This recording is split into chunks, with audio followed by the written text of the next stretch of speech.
साथियों, अगर आप एसएससी के किसी भी कॉम्पिटिटिव एग्जाम की प्रिपरेशन करते हैं तो ये वीडियो आपके लिए है। मिस करने की गलती मत करिएगा, क्योंकि इस वीडियो में 25 ऐसे सवाल देखेंगे जो कि आपके डायरेक्ट एग्जाम में पूछे जाते हैं। चलिए हम अपने सवाल को शुरू करते हैं। तो हमारा पहला सवाल आता है कि कुषाण वंश का संस्थापक कौन था। तो कुषाण वंश का संस्थापक आपका भीमकटफिसेस था, ऑप्शन नंबर ए। अगला सवाल आता है कि कनिष्क किस वंश का शासक था। तो कनिष्क कुषाण वंश का शासक था, ऑप्शन नंबर सी। अगला सवाल आता है कि कनिष्क की राजधानी कहाँ थी। तो कनिष्क की राजधानी फिरोजपुर थी, ऑप्शन नंबर बी।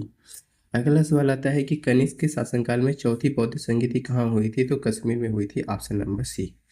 अगला सवाल आता है कि कनिष्क किस धर्म का संरक्षक था। तो बौद्ध धर्म का संरक्षक था, ऑप्शन नंबर बी।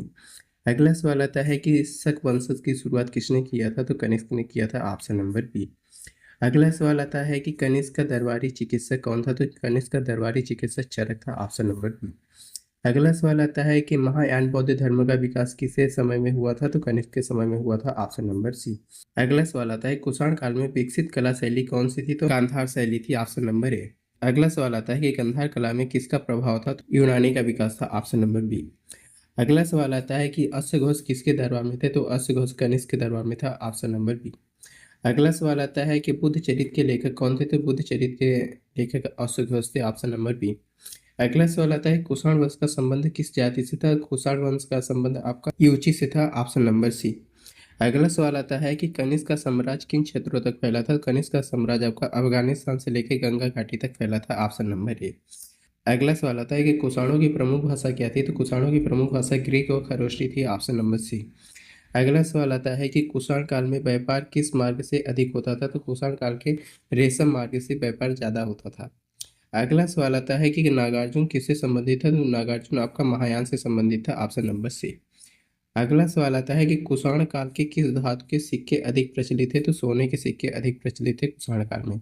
अगला सवाल आता है कि कुषाणों ने भारत में किस प्रकार की मूर्तियों का निर्माण प्रारंभ किया था। तो ऑप्शन नंबर बी, मानव की बुद्ध प्रतिमा।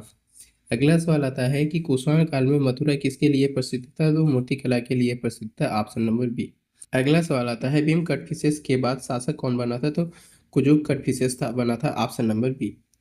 अगला सवाल आता है कुषाण वंश का अंतिम प्रसिद्ध शासक कौन था। वासुदेव था, ऑप्शन नंबर बी। अगला सवाल आता है कि चौथी बौद्ध संगीति की अध्यक्षता किसने की थी। तो चौथी बौद्ध संगीति की अध्यक्षता आपका option number b, option number c, Vasumitra ने किया था, ऑप्शन नंबर सी। अगला सवाल आता है कि कुषाण वंश का उत्कर्ष काल की शासक समय कौन था। तो ऑप्शन नंबर सी, कनिष्क था। अगला सवाल आता है और आज का हमारा लास्ट सवाल है कि कुषाण काल में भारत का रोमन साम्राज्य की संबंध मुख्यतः किस कारण से तो हुआ था। तो व्यापार से हुआ था, ऑप्शन नंबर सी। साथियों, ये रहे 25 सवाल। आपको कैसे लगे कमेंट करके जरूर बताइएगा। इन 25 सवालों में से आपका एक सवाल जरूर एग्जाम में पूछा जाएगा। बॉक्स में अपना स्कोर जरूर लिखें कि आप 25 सवाल में से टोटल कितने सही किए। चलिए मिलते हैं नेक्स्ट टॉपिक में, तब तक के लिए जय हिंद, वंदे मातरम।